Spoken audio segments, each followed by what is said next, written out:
दोस्तों किसी भी जगह पर हम लोग नया घर बनवाने से पहले वहां की जगह की जो मिट्टी है उसका हम लोग परीक्षण करवाते हैं, ताकि बाद में मान लीजिए आपका जो मिट्टी है वो भुरभुरी निकली और आपने वहां पर घर बनवा दिया तो उससे क्या होगा, या तो आपका घर है वो जल्दी जर्जर हो जाएगा, उसमें क्रैक्स पड़ने शुरू हो जाएंगे और आपका घर है वो जल्दी टूट जाएगा।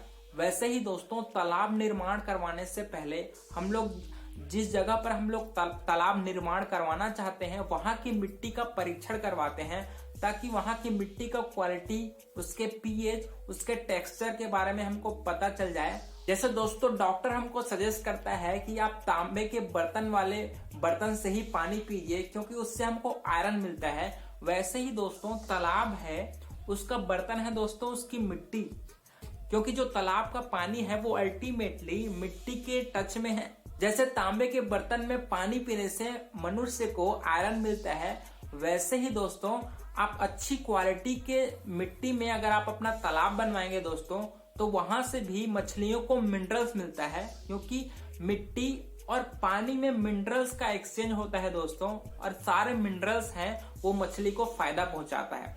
कई बार आपने ये नोटिस किया होगा कि बहुत सारे तालाब है उसका प्रोडक्टिविटी कम होता है क्योंकि उसमें नेचुरल फूड है वो नहीं बनता, और बहुत सारे तालाब है जिस पर हम लोग बस अपना सीड डाल देते हैं और देखते हैं कि वो 8-10 महीने में 1-1 केजी साइज का मछली उसमें अपने आप बन गया। दोस्तों ऐसे तालाबों में मछलियां हैं वो अपने आप उनको कहीं से फूड नहीं मिलता, वो भी तालाब के प्रोडक्टिविटी की वजह से ही उनको फीड मिलता है, क्योंकि वहां के तालाब की जो मिट्टी है वो अच्छी क्वालिटी की है, उसमें न्यूट्रिएंट्स हैं जो प्लैंकटन बनाने में मदद करती हैं। तो आइए जानते हैं दोस्तों कि आपको कैसे जमीन पर तालाब का निर्माण करवाना चाहिए। दोस्तों आपके तालाब का जो बॉटम है, जो तल है, वहां पर कैसी मिट्टियां हैं वो पाई जा रही हैं, उसी पर डिपेंड करती है कि आपका तालाब का जो फाइनल प्रोडक्टिविटी है, आपके तालाब में मछलियों का कितना प्रोडक्शन होगा। क्योंकि क्या होता है, जो तालाब का जो बॉटम है वहीं पर से जो न्यूट्रिएंट्स हैं मिट्टी में वो पानी में मिलती है, जो तालाब में नेचुरल फाइटोप्लैंक्टन, जूप्लैंक्टन बनाने में मदद करती हैं। तो सबसे बड़ा सवाल कि आपको कैसे जमीन पर तालाब का निर्माण करवाना चाहिए। दोस्तों एक्वाकल्चर के लिए सबसे बेस्ट जो मिट्टी है वो क्ले लोम मिट्टी है, क्योंकि इसमें जो जरूरी न्यूट्रिएंट्स हैं जैसे नाइट्रोजन, फास्फोरस और पोटेशियम, ये तीनों एनपीके जो हम लोग बात करते हैं ना, वो सारे न्यूट्रिएंट्स हैं वो क्ले लोम सॉइल में बहुत अच्छी मात्रा में मिलती है, जो तालाब के नेचुरल प्रोडक्टिविटी को, तालाब में प्लैंकटन है, जू प्लैंकटन और फाइटोप्लैंक्टन को जो लेवल है उसको अच्छे से बनाए रखती है। कई बार हमारे किसान भाई गलती कर देते हैं कि ऐसे जमीन पर उन लोग तालाब का निर्माण कर लेते हैं जहां पर जो सैंडी सॉइल है उसका जो परसेंटेज है पत्थरों का उस ज्यादा रहता है। उससे क्या होता है कि आपने तालाब निर्माण करवाया है और निर्माण करवाने के कुछ ही महीनों बाद आपके तालाब का जो मेड़ है वो धसक जाता है, उसमें क्रैक्स आ जाते हैं, जिससे क्या होता है आपका तालाब का पानी ही निकल जाता है, या फिर हैवी रेन की वजह से आपका जो डाइक है, आपका जो मेड़ है वो टूट जाता है और साले मछलियां भग जाती है। तो दोस्तों इससे बचाव के लिए आपको क्ले लॉम सॉइल का ही जगहों वाले मिट्टियों पर ही तालाब का निर्माण करवाना चाहिए। दोस्तों अब हम बात करेंगे कि आखिर तालाब निर्माण के लिए जो मिट्टी है उसका पीएच कितना होना चाहिए। दोस्तों तालाब निर्माण के समय आपके जो तालाब का जो मिट्टी है उसका पीएच 6.6 से 7.2 के बीच होना चाहिए, जो एक्वाकल्चर मछली पालन के लिए सबसे बेस्ट है। दोस्तों मान लीजिए आपने तालाब निर्माण करवा भी लिया और आपके मिट्टी या फिर पानी का पीएच है वो कम है, मतलब एसिडिक हो जा रहा है, तो उसके लिए दोस्तों आपको कितना चूना है उसका यूज करना चाहिए उसको भी आपको मैं बता देता हूँ। दोस्तों अगर आपके तालाब का जो सॉइल है उसका अगर पीएच 4 से 4.5 के बीच है तो आपको कम से कम 1000 किलो चूना पर हेक्टेयर के अनुसार 1 साल में उसमें तालाब में अपने डालना है। अगर 4.5 से 5.5 के बीच अगर आपके मिट्टी का पीएच है तो 700 किलो चूना आपको 1 साल में डलवाना है। अगर 5.5 से 6.5 के बीच मतलब स्लाइटली एसिडिक है आपका सॉइल, आपका मिट्टी, तो आपको 500 किलो पर हेक्टेयर के अनुसार से चूना डलवाना है। और अगर आपके मिट्टी का पीएच है वो 6.5 से 7.2 के बीच है दोस्तों, मतलब एक्वाकल्चर के लिए ये सबसे बेस्ट सॉइल का पीएच है। तो उसमें भी आपको कम से कम साल में 200 किलो चूना आपको जरूर छिड़कवाना है। दोस्तों आपने बहुत मछली पालन करने वाले भाइयों के मुंह से एनपीके रेशो के बारे में जरूर सुना होगा। तो बेसिकली आखिर एनपीके आखिर है क्या?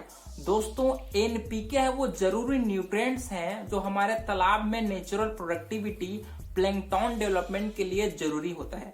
एन से मतलब होता है नाइट्रोजन, पी से मतलब होता है फास्फोरस और के से मतलब होता है पोटेशियम।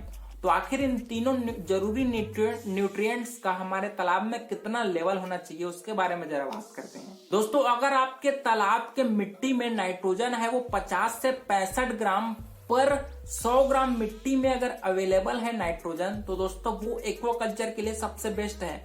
मतलब हम अगर अपने तालाब का 100 ग्राम मिट्टी लेते हैं और उसका लैब टेस्ट करवाते हैं और अगर उसमें 50 से 65 ग्राम नाइट्रोजन का लेवल निकला है दोस्तों, तो वो बहुत अच्छा है हमारे मछली पालन के लिए। हमारे तालाब में नाइट्रोजन का सोर्स होता है दोस्तों हमारे द्वारा डाला गया फीड, क्योंकि फीड में क्या है, प्रोटीन होता है और प्रोटीन के टूटने से ही नाइट्रोजन है वो फॉर्म होता है दोस्तों। तो दोस्तों अगर आपके तालाब में नाइट्रोजन की कमी है तो हम लोग यूरिया ऐड करते हैं जिससे नाइट्रोजन की पूर्ति हो जाती है। दोस्तों दूसरा जो मिनरल्स है वो आता है दोस्तों फास्फोरस। दोस्तों तालाब में फास्फोरस का लेवल 10 से 20 मिलीग्राम पर 100 ग्राम सॉइल में होना चाहिए। और अगर आपके तालाब में फास्फोरस की कमी है तो आप singer super phosphate 300 kilo per hectare के अनुसार हम लोग साल भर में छिड़कवाई करेंगे, जिससे फास्फोरस का लेवल है वो तालाब में बना रहेगा। और तीसरा प्राइमरी मिनरल्स आता है दोस्तों पोटेशियम। दोस्तों पोटेशियम के लिए हम लोग पोटास ऐड करवा सकते हैं अपने तालाब में।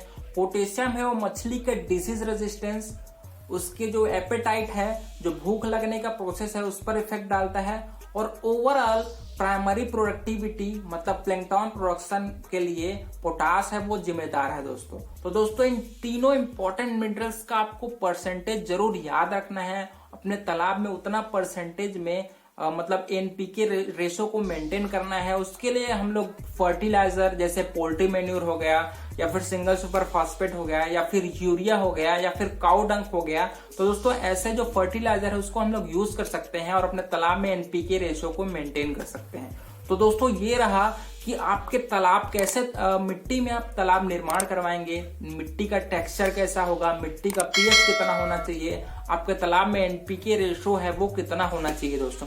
तो दोस्तों ये रहा आज का वीडियो। अगर पसंद आया होगा तो वीडियो को लाइक कर देना और ऑस्कर फिशरीज चैनल को सब्सक्राइब जरूर कर देना। तो यार मिलते हैं अगले वीडियो में। और अगर आपका कोई भी क्वायरी है, कोई भी डाउट्स है तो आप नीचे कमेंट करके बताइए, हम उस डाउट को जरूर सॉल्व करेंगे। तो दोस्तों मिलते हैं अगले वीडियो में, तब तक के लिए thank you, thanks for watching.